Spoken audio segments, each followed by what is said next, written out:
Hi guys, Shri Gurudev Datta. चला तर मी आता बनवते पास्ता. हे बघा, पास्ता बनवण्यासाठी मी कढईत तेल गरम केलं, त्याच्यात टाकला कांदा. आता कांदा परतून घेते आणि आता ही टाकली त्याच्यात लसूण अद्रकची पेस्ट. आता हे सगळं परतून घेते. आता टाकते मी हिरवी मिरची आणि आता हे कांदा ब्राऊन होऊस तर हिरवी मिरची ते परतून घेते ना. आता आली दही, आपली टमाट्याची पेस्ट आणि हे सगळं एकत्र करून घेते. आणि आता त्याच्यात टाकायचं आहे मला लाल तिखट. हे घेतलं लाल तिखट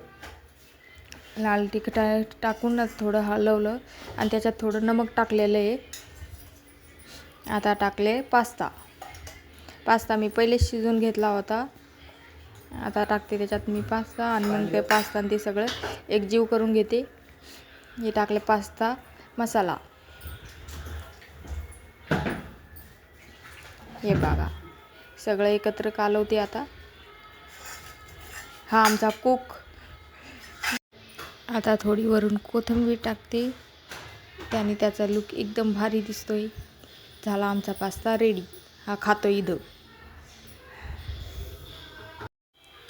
चला तर आजच्यासाठी आपला हा छोटासा मिनी ब्लॉग पास्ता रेसिपी. चला आता भेटू उद्या. Bye bye.